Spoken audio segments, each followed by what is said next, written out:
Good afternoon and welcome to our August Cancer Prevention and Wellness Series program presented by the Cancer Survivors Park Alliance. Today we are fortunate enough to have Gina Franco with us as our guest to talk about all things cancer survivorship. The title of today's program is You Don't Know What You Don't Know: Surviving and Thriving After a Cancer Diagnosis.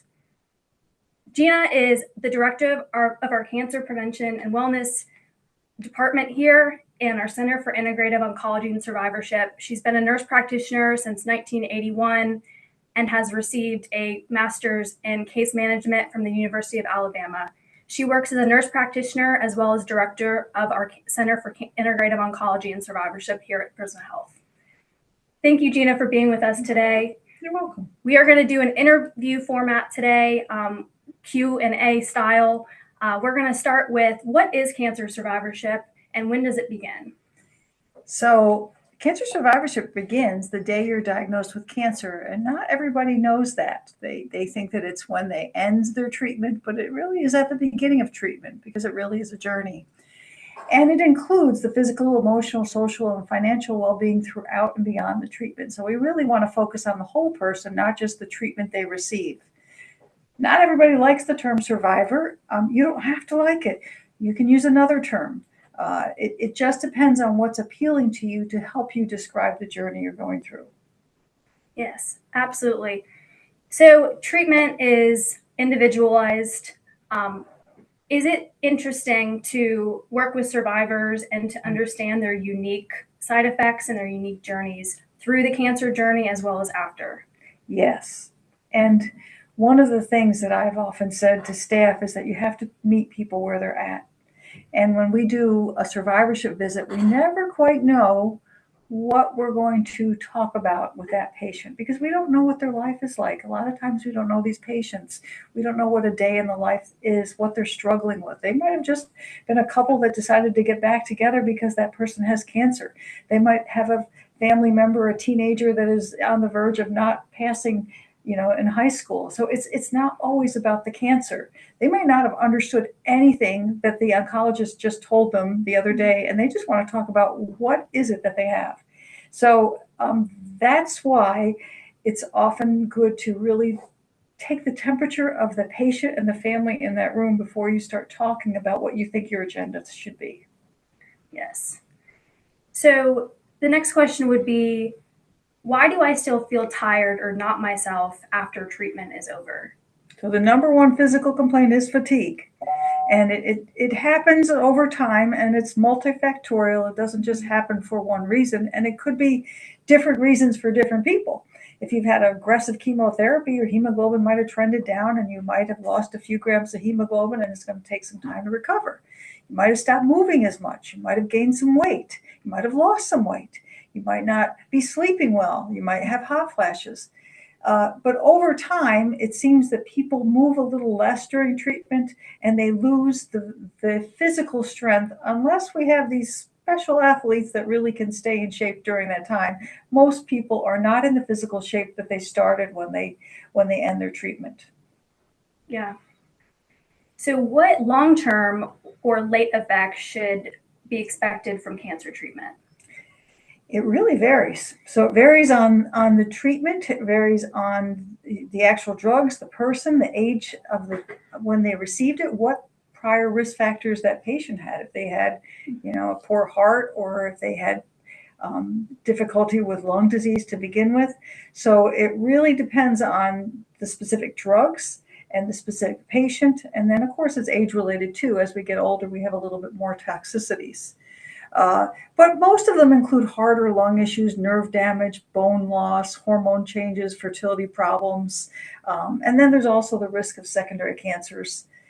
The other thing is a lot of the chemotherapy could potentially hurt the bone marrow. So you could have the risk of secondary cancers being a leukemia or a myelodysplasia because the bone marrow gets tired. So that's why it's important to be monitored.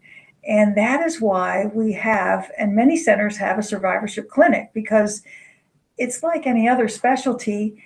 Everything is so specialized now. You really have to know and be in that specialty to understand all the subtleties of long-term and short-term side effects, and really what kind of management people need long-term. So we no longer say to people, we're done with you at 5 years and go back to primary care. We tell them that we will monitor them for life, and that we will typically see them annually and go over some of those long-term side effects and make sure that they are not experiencing any of them, and also look at what their risk profile is too. Yeah, very important. Do survivors typically need ongoing screening or scans as they move into their survivorship journey? So, we do ebb and flow of things. And as you stated earlier, I've been in oncology a long time. And for many cancers, including breast cancer, we used to do blood tests and annual chest x-rays and ultrasounds of their liver and bone scans even annually. And we would just scan everybody annually. And some cancers we still do, like testicular cancer, a lot of times we do some of their blood markers annually, and for some other cancers.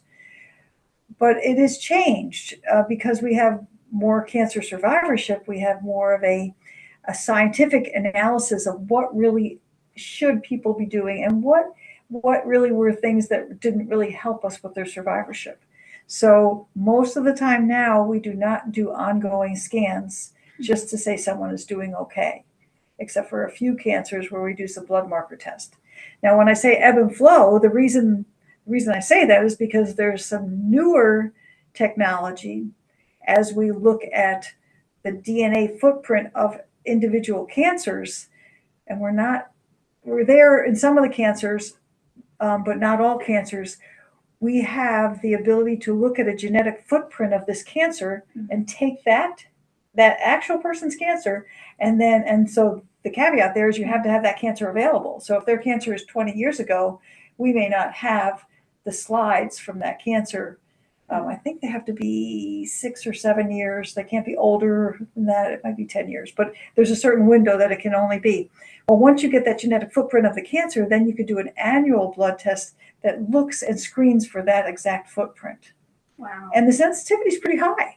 So we are doing that for colorectal cancer, and we are moving to do that now for metastatic breast cancer. Wow. That's awesome. Now, the hard part of that is sometimes we get inconclusive tests, and that can also give people, well, and rightly so, anxiety because it's not negative or positive. And you can do scans and things like it does prompt scans when they're like that, but you still may not find anything. And some of the studies have shown, I think it predates recurrences like 3 years. Wow. So I mean that's a lot on a patient to know that that it's either inconclusive or that we have cells but we can't see them yet. But ultimately the sensitivity is high enough that a cancer is there somewhere. But as the technology gets better, it also could be that we could start treatment earlier and we can lengthen survival even with metastatic disease. Yeah, exciting advancements ahead. Yeah, just hard to know how each patient could handle that information. Right. So should those that have had a cancer still see their oncologist, go back to primary care? I know you touched on Lifetime Clinic a little earlier. What exactly does that offer the patient as they move into survivorship? So they definitely should see their primary care doctor for their general health maintenance, general health screening. What we're proposing and what we do with most of our patients is to see them annually for a survivorship visit, and we go over what long-term monitoring they may need, what other screening they might need for other secondary cancers, if they need any genetic testing, if there's new data in their family, if they have new information just about them individually. For instance, maybe their platelet count has dropped.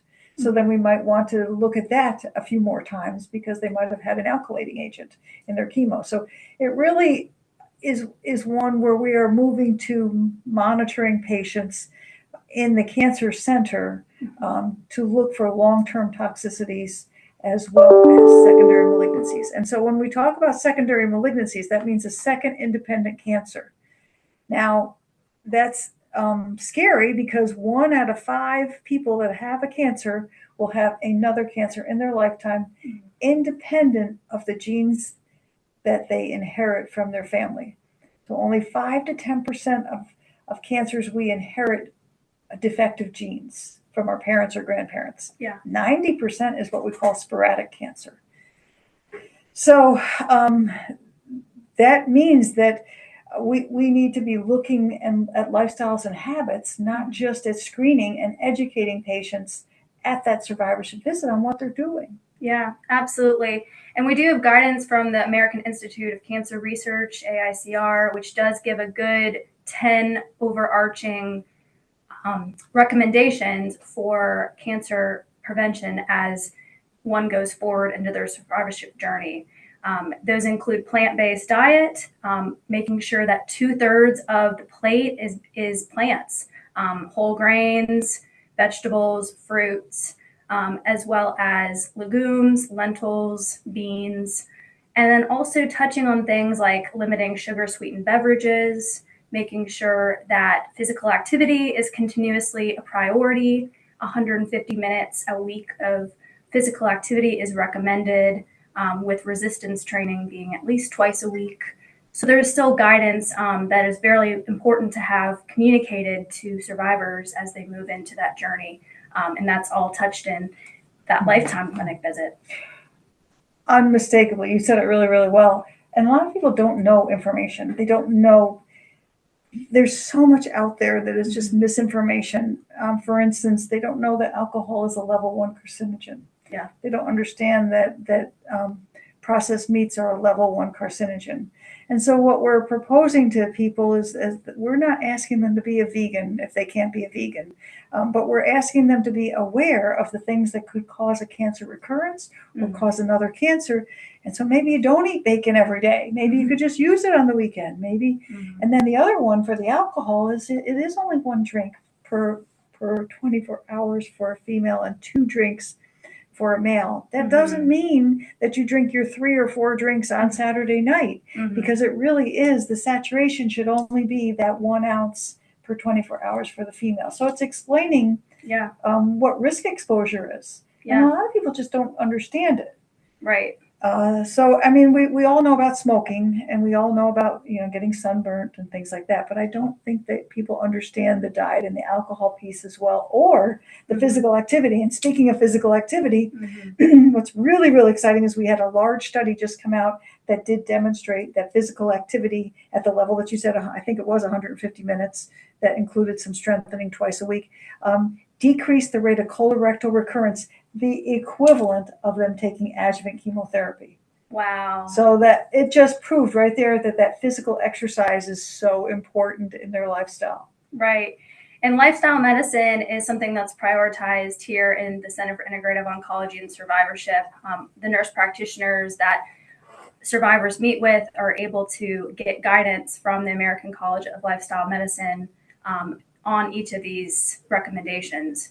So that's a huge plus, again, of seeing a survivorship oriented practitioner in the Lifetime Clinic. All right, wonderful.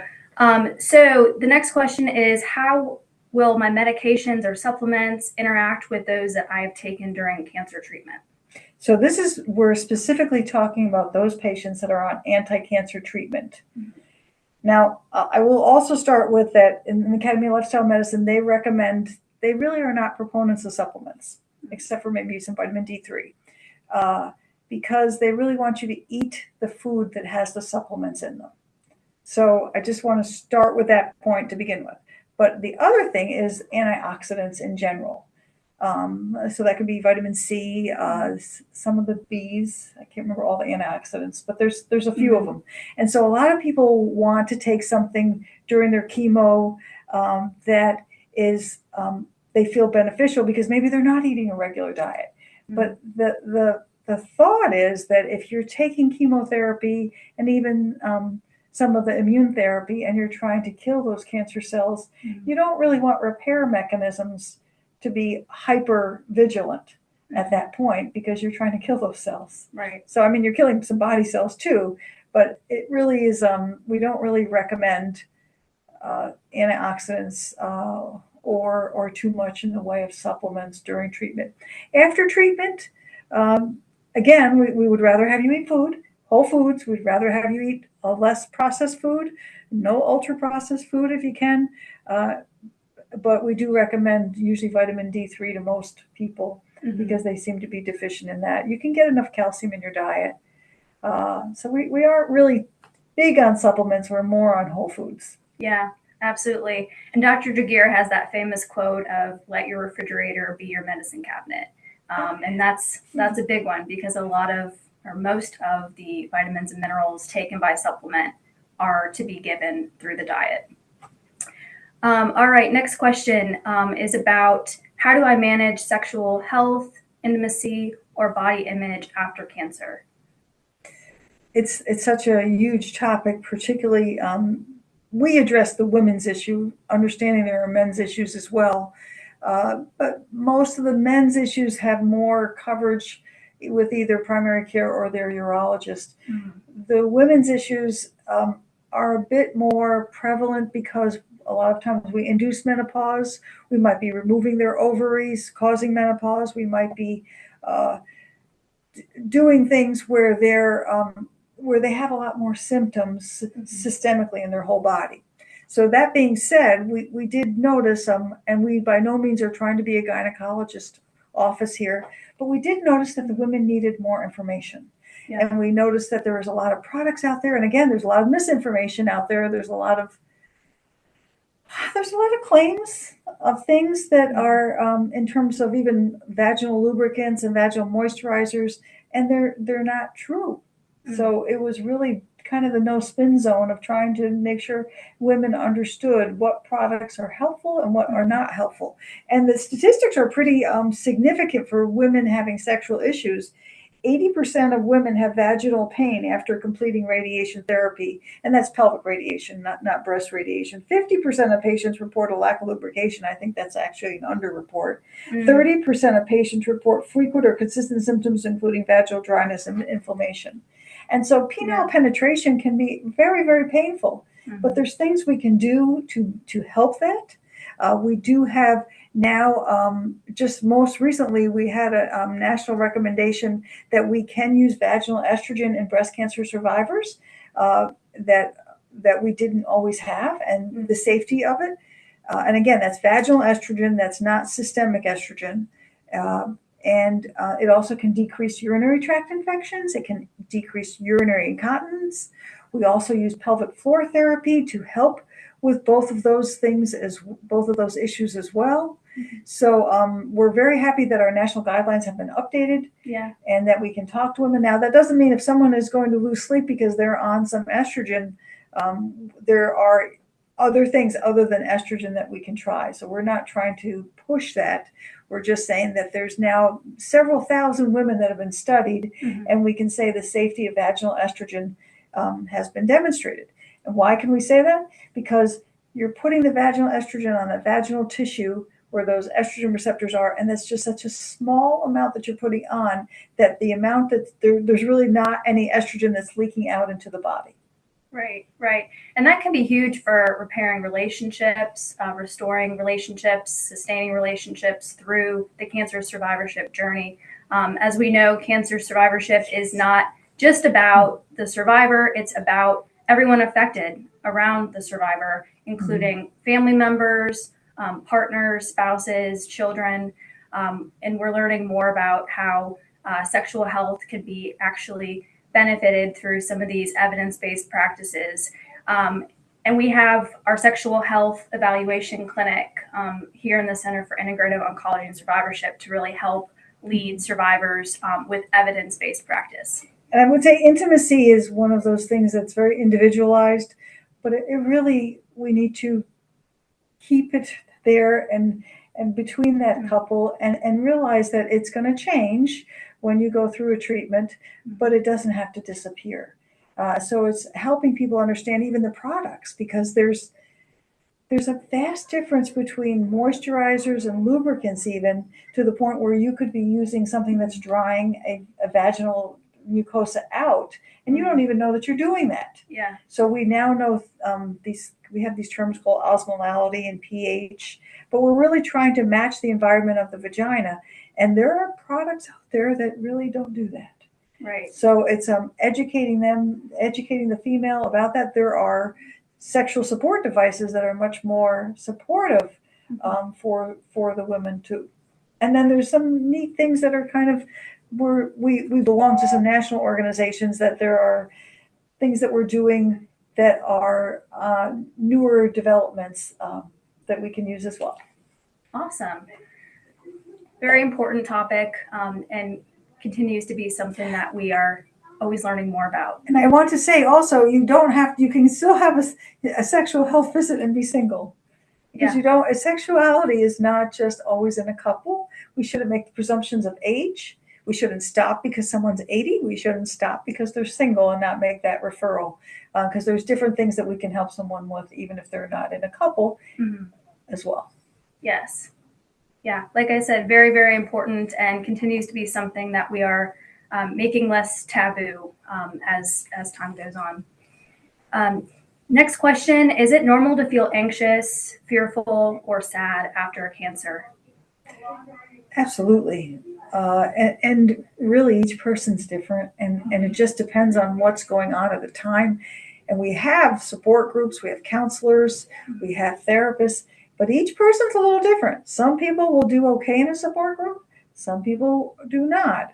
And so it really takes talking to each individual person to see how they are supported. And some people just are not receptive and it might take a little bit of encouragement for them to even try a different strategy, because maybe traditionally they never did ask anyone for help and they think it's okay, but this is a pretty life-changing event. So sometimes it takes a little bit of strategizing to see, maybe even to try something different than what you've done historically. That being said, distress, emotional distress, depression, those are all symptoms that also we can be going through, because someone might be going through menopause or some hormonal changes, sleeplessness, body change, images. So there might be a lot of other things that are going on that make these things much harder to deal with. And so the support, we need to find support for that person as well as the family and the caregiver, because we've also learned how the caregiver is as stressed as the patient, but with different stressors. So it really does. And we have information for the caregiver as well as the patient in our program, but I believe most programs have that as well. The second thing that's kind of interesting is when people stop treatment, when they're like, maybe they might do 6 months of therapy or a year of therapy, and then they might be going to the medical office like every 3 weeks or every 4 weeks. Then all of a sudden, it's like the doctor says, or nurse practitioner says, we'll see you in 4 months. That is very anxiety provoking, because that whole system that patient was part of for that year or so, whatever it may be, is now kind of distant from them. And so that is the second most stressful time typically in a cancer patient's survivorship trajectory. Now, we're not talking about metastatic disease, but curative disease. Right. So they feel like they lose their whole support group. And then the other thing is you got the family back there, and you're even a work family or whatever support system, and they might feel like you're normal again. Let's go. You just jump back into your old life. Right. And of course, that cancer patient doesn't feel like they did to begin with. They usually have issues, or they might just feel like they're a little slower to go back into their new life, because they don't really know what their new normal is. Right.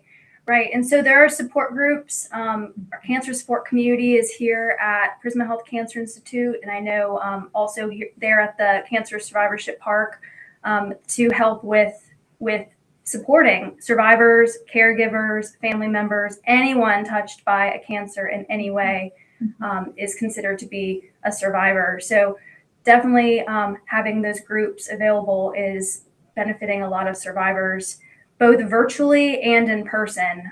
Another good thing to come out of the internet is the ability to connect virtually, giving people access no matter where they are, whether they have transportation issues that can be helped with, tuning in via internet. So definitely having support groups as part of the survivorship journey can be helpful for some. Not making a blanket statement. Some people don't process verbally or socially.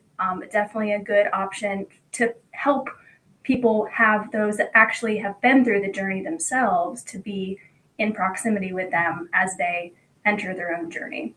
The virtual piece has really changed. Most people think that the meetings, like we have a calendar that we send out to people, and they think that those are all in-person events. 90% of them are virtual.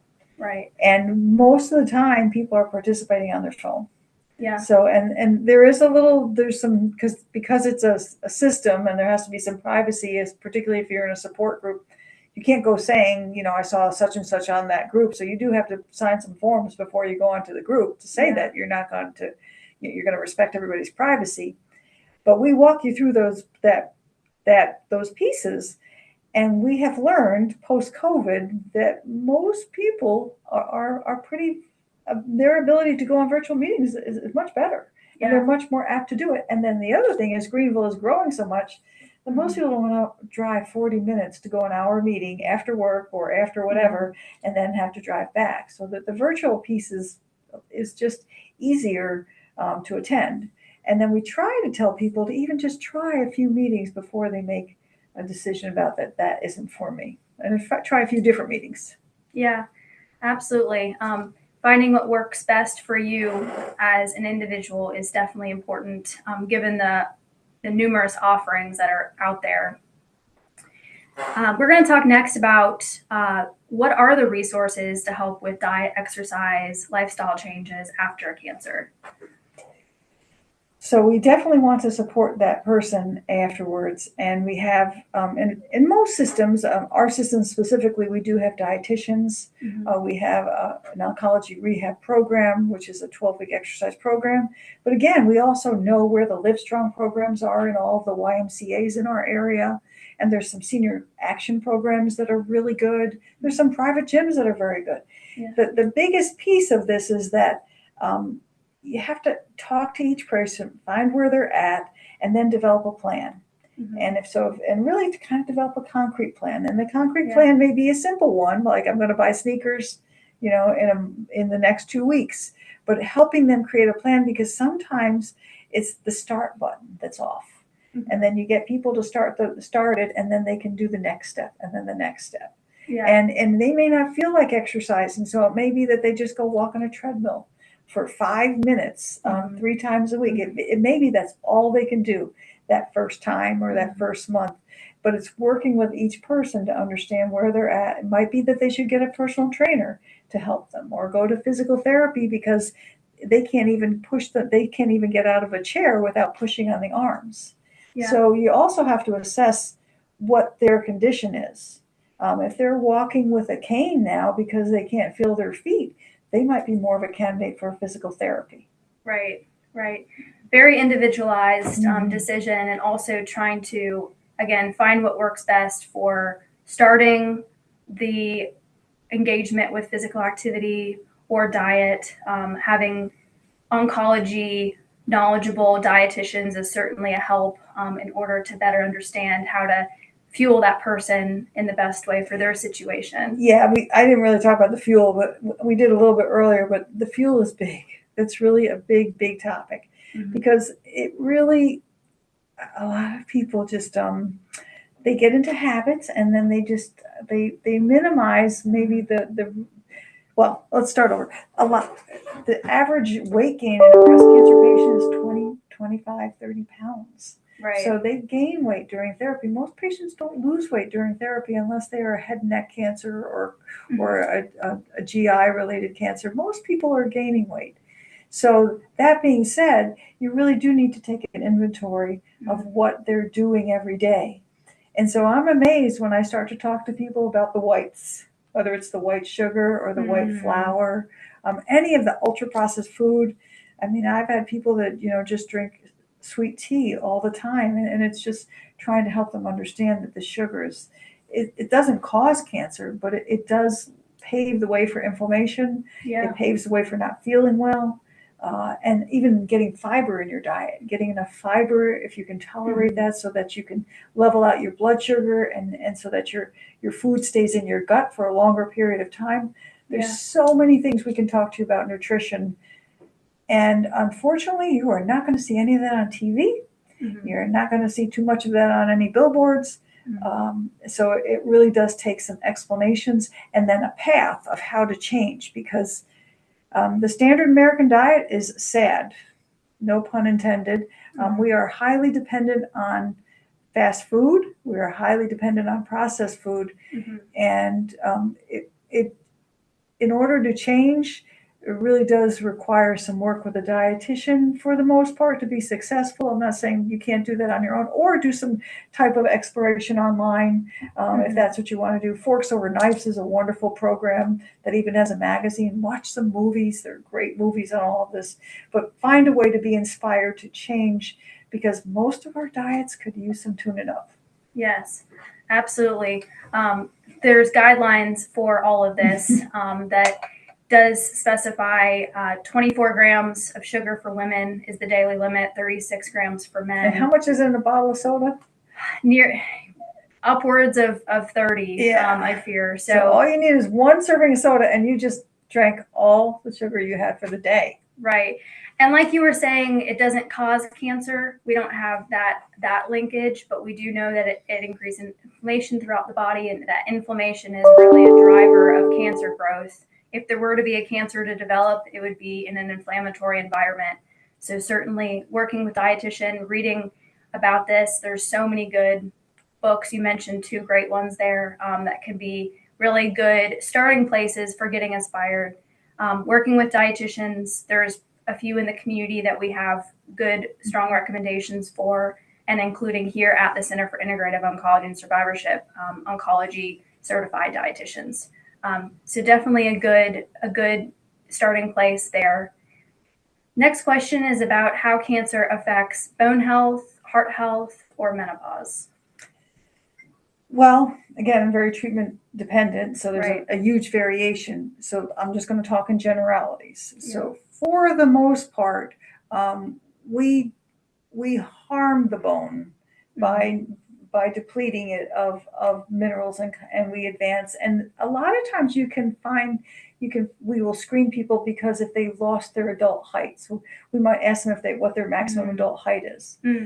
So if you go through menopause early, if you've gone through some chemotherapy and your ovaries even shut down for a little while, the ovaries and all of those female hormones when we're younger really keep the bone dense. So then when we lose those hormones, we lose that propensity for that bone density. Yeah. So, and of course, any weight-bearing exercises help with that, but they really don't change the biologic issues that are going on in a person. And that's why we tell people to make sure they take enough vitamin D3, usually 1,000 to 2,000 units a day. So it is good in many cancers to get a baseline bone density. And we're starting to, even in our electronic health records, to have some screening mechanisms where we're even asking those questions, even in non-cancer situations, which we're really happy. Because keep in mind, if you have lost over an inch of your maximum adult height, no matter if you have cancer or not, you really should ask for bone density. Yeah. And not a screening one where you go through where they just look at your wrist or something. You really actually have a bone density. If you've been a smoker for any point, if you've got some hereditary thinning of bones, if you've had some malnutrition, any of those, or premature menopause, it's good to get a bone density to know where you begin. Because people will say, well, we're going to get one in a few years, but if you don't know what your baseline is, you can't compare it. Right. So that's one thing. Then in terms of heart health, it depends. There's certain drugs that are a little more toxic to the heart than others, mainly anthracyclines. So a lot of times we do get a baseline scan on the heart called a MUGA or a ventriculogram, and then we know, and then they are monitored when they're receiving that anthracycline, and then we tell women that if they ever, after they're done with treatment, because a lot of times their heart symptoms do not follow the usual symptoms that men have in terms of heart attacks or congestive heart failure, that if they get any symptoms where they're increased fatigue, edema in their legs, shortness of breath, chest pain, of course, anything that kind of makes them think that they need to be evaluated, that they get that checked out by their physician or primary care. But then those people that are also receiving those, if they've received those drugs that are harmful to the heart, often they're already in a program where they're being monitored every few years to have that ventriculogram on the study. And then let's see, we're looking at you asked about bone health, heart health, and menopause. So what we do induce menopause earlier with a lot of treatments. So we almost age people a little bit more prematurely is the way I kind of say it. It's the depressing way to say it, but it helps people understand that if their ovaries shut down, the estrogen and the progesterone, they really are hormones that we have that keep us youthful. Now they've been villainized a bit because there is some association with breast cancer, and so that's why we always think of like, oh my gosh, you can't do this and can't do that. And certainly there are guidelines where you should not take estrogen as a replacement therapy with a history of or risk of breast cancer.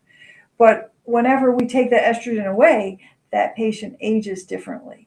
Right. And specifically in their female organs, they could have more vaginal dryness. They could have more urinary tract infections. They could have urinary incontinence. Yeah. And there's things we can do if we know ahead of time that that's going to happen. So we can strengthen the core. We can do the vaginal estrogen. So that if you leave with one big message today, it's more about talking to the person before they have the symptoms, so that we can do some of the strategies ahead of time to make sure that they don't happen in the extreme way that they could happen. Right. Yeah, and that's the advantage of having an integrative team and integrative survivorship and oncology as part of the full survivorship journey. And it's the essence of this talk. You don't know what you don't know. Right. So it's really talking to a professional that really knows what treatment you're on, what you have, and then help you understand what the resources are in this community, what is the treatment that you had, what is your personal life like, and then helping you connect what things might be beneficial to try to do, and then what things are things they might want to read about. Yeah. So it's really a resource, and not just handing someone a book and saying figure it out. Yeah, absolutely. What you don't know.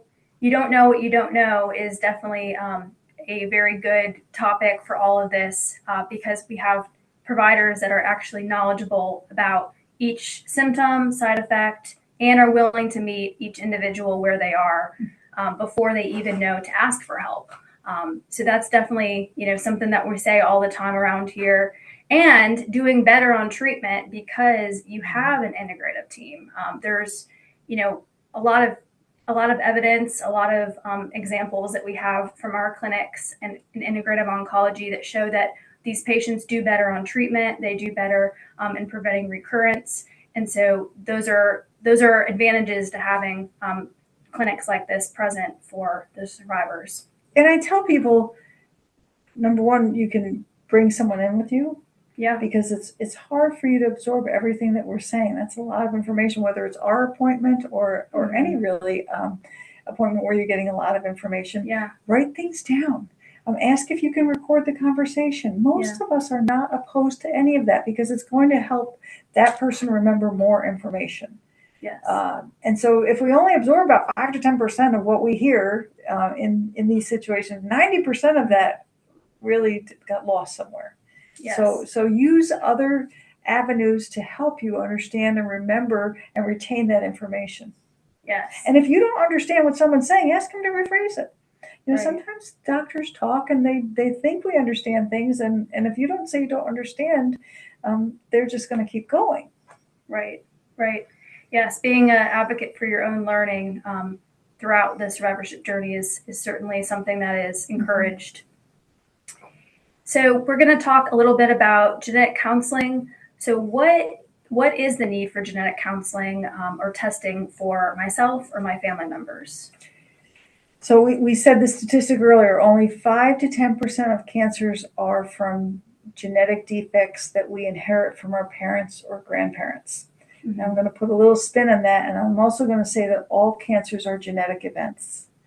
They're genetic events, but they're not from things that we inherited.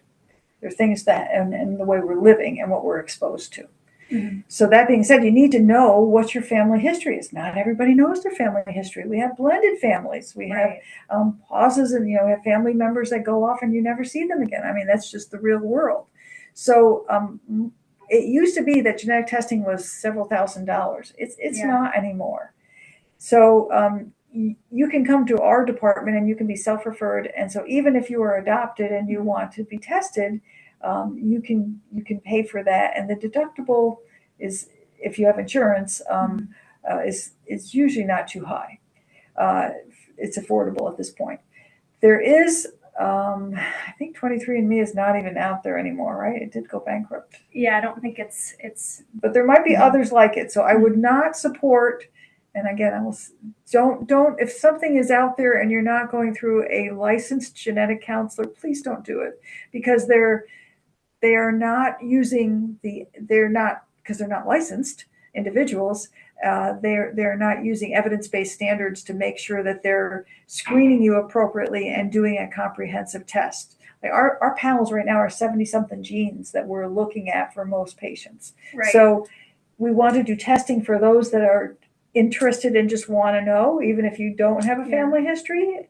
But also, we really want to do it on those patients that have a family history, a personal history of cancer, or a family history of cancer, or if there's a certain descent, like the Ashkenazi Jewish population has a much higher tendency for a certain genetic, a pathogenic variant or mutation. Yeah. So there's certain questions that we're asked that you would meet criteria nationally to have testing, but you still can have testing if you don't meet criteria. Right, and it's within reason, where it used to be kind of a unaffordable testing mechanism. It's much more affordable, and we have many more people that are pursuing it, getting answers, and now they have clarity on their cancer risk, their family's cancer risk. If they have children, they're helping to illuminate some of that for their own children going forward. So it's a powerful tool, and we are certainly grateful to have genetic counselors in our department that are able to guide that conversation, explain even what genetic counseling is to a lay person that is interested, and also to follow up about results, answer questions, and really be an empowering member of the care team as that person is better understanding their own cancer journey and then how it affects those around them. So, a few things. If you're positive. Right. So if you're positive, we have pathways for you to be followed. Yeah. Let's say you're BRCA1 positive. Yeah. So if you have a cancer or don't have a cancer, we actually have a clinic here. And I would assume other systems have follow-up as well. But there is usually a pathway in each health system to follow those patients, because there's national guidelines to say when to do ovarian screening. Like each pathogenic variant, that's the fancy word for mutation, has certain guidelines and certain cancers that need to be followed. Right. And each healthcare institution has strengths and weaknesses on monitoring them. So there might be, you might need an MRA of the pancreas, or there's other things that we can do to monitor if it's a higher risk for pancreatic cancer. Right. So we have a genetics management clinic here for those patients that have positive pathogenic variants, whether you have a cancer or not. The other thing that sometimes people say, and actually people have said this a little bit, they might be, let's say, 70 years old, and they'll say, I'll just leave that for my kids to do. I don't want to do it. And they actually meet the criteria. You really want to test the oldest person, because if they don't have it, there's only a 50% chance that the kids are going to have it, because they would get it from the other side, the other parent. Right. So it really is more important to test the oldest person in that family that's the highest risk, because that gives a lot more information. And then there's also programs, if that person is high, a lot of the companies will cover testing the offspring for free within a certain time period, or a certain reduced cost. So that's one thing. The last thing I wanted to say is you can have your mother died of breast cancer, your aunt had breast cancer, your cousin had ovarian cancer, you go for genetic testing and it's negative. Right. That happens. Yeah. That's real world. So and why does that happen? Well, we don't know everything right now. So there are things that we don't know in terms of how you inherit things. That doesn't mean you shouldn't be followed just because your genetics are not positive, because that you still have a very strong family history. Yeah. So we will still follow you, or your primary care physician will follow you if you have a very strong family history of cancers that appear that they could be more of a family link. Now, we've had families that have had a string of lung cancers, esophageal cancer, but they were also a history of heavy smokers, of tobacco use of some sort. So you could kind of make that relationship. But I'm talking about more of the cancers that we kind of feel like there's a genetic tendency. We just don't know what it is to test for at this point. Yeah. And that those women and men, because men can get breast cancer too, should still be followed. Yes. Yes. Very important to talk about family history. Sometimes it's a touchy topic. Sometimes it can be, maybe you are estranged, maybe you're adopted, but there's always counselors available to chat about each of those circumstances and really to be an empowering force in the cancer survivorship journey as well as in general. So definitely very important to talk. And another thing about genetics, we get some people, because we do hear a lot of things, we get people that say, I just don't want to know. Right. I don't want to know because that's just going to make me nervous. Yeah. And I kind of push a little back on that, because wouldn't you want to know so that you could screen, so that we could get cancer early or prevent cancer? Because there's things we can do preventative too. Yeah. And so I always kind of push back on that. Why would you not want to know about it? But it is and maybe that's just an initial response, and that, some people will come around. Yeah. But I often try to challenge that logic. Right. Right. The technology improving with diagnostic tools allows it to be more of an empowering, informative. Really, cancer is curable. Piece. And often you don't have to have, less therapy too. Right. Yes. Another oncologist here at Prisma, Dr. Gluck, is hoping to make cancer something that we no longer die from, something that can be caught early and it can be managed. And so that's certainly a goal that we continue to have, and we're striving for that every day.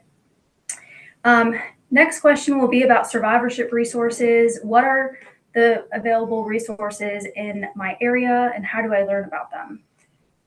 So in our area, of course, we have the Center for Integrative Oncology and Survivorship at Prisma Health, and that is, we are pretty much for our Prisma Health Cancer Institute patients. But I think every cancer center probably has some type of support system. I don't know if they would be at the level that we're at, because we're probably one of the top 10 in the country in terms of the resources that we have and the way the system has empowered this whole program to be what it is. So, I talk to a lot of people, and it's sadly, we don't always have this many resources. So if you are a patient of the Cancer Institute of Prisma Health, please take advantage of our services, because often, most of our support services, anything on our calendar is free. Right. And there's education, there's support, and there's exercise. The three, those are the three. And then sometimes we have some like little different events that are just social events too. Yes. So resources. Then we also have cancer societies in your area. And so they also have their own programs, whether it's counseling or therapy support. And often we know of those support systems. We are part of what we call Cancer Support Community, which is the #1 cancer support global community in the world. And we pay for that. We pay to be part of their organization, and they tell us what is a best practice. And that's why we have those 3 divisions of programs in our calendars. That's why they tell us that we have to have an educated professional support groups. We cannot just have a layperson running a support group, because there might be someone in there that really needs some acute help, and that you need a professional to address that. They tell us that the programs all have to be free. Like we don't want barriers to people having. And then we even have a grant supported person here that will talk any person through getting connected on their phone, our community outreach coordinator, and you can just call them on our line. So we are affiliated with Cancer Support Community. Many other programs are as well. But we pride ourselves that they pretty much tell us how to run our psychosocial support department here. Yeah. And again, evidence-based practice is so important for running those survivorship programs and resources effectively. We're grateful to have county-level organizations, Neighborhood Cancer Connection, Cancer Association of Anderson County, Cancer Society of Lawrence County. So lots of good county level programs that we're able to connect our survivors with for financial support, for transportation support, for things that are able to actually help with nutrition, boost Ensure products, incontinence, as well as wheelchairs, other types of medical necessities. So grateful to have lots of support in our community. We're going to finish today with a quote. It is a rather long one, but it does a beautiful job of capturing survivorship. It's entitled, "You don't know what you don't know. You don't know what you don't know until the storm arrives, and suddenly the ground you trusted shifts beneath your life. You don't know how strong you are until the test begins, how courage rises quietly from deep within your skin. You don't know the gentle power of a breath, a laugh, a tear, until they teach you how to live more fully year by year. You don't know the hope that glows in places dark with fear, until you see that even shadows prove that light is near. You don't know the weight of love, its steady healing art, until it carries you each day inside another's heart. And when the journey bends and breaks and healing takes its toll, you learn that what you didn't know has made you brave and whole." It's a beautiful quote. We actually were able to get that from help from the internet, and we are grateful to have it capture our topic today, "You don't know what you don't know." Thank you for Gina Franco for joining us today. A beautiful job answering lots of hard questions that a lot of people are asking. And we're inviting you to empower yourself with knowledge from your care team. Here at Prisma Cancer Institute, we have lots of good resources in our Center for Integrative Oncology and Survivorship. And we are grateful for all of our patients for teaching us more each day. Thank you.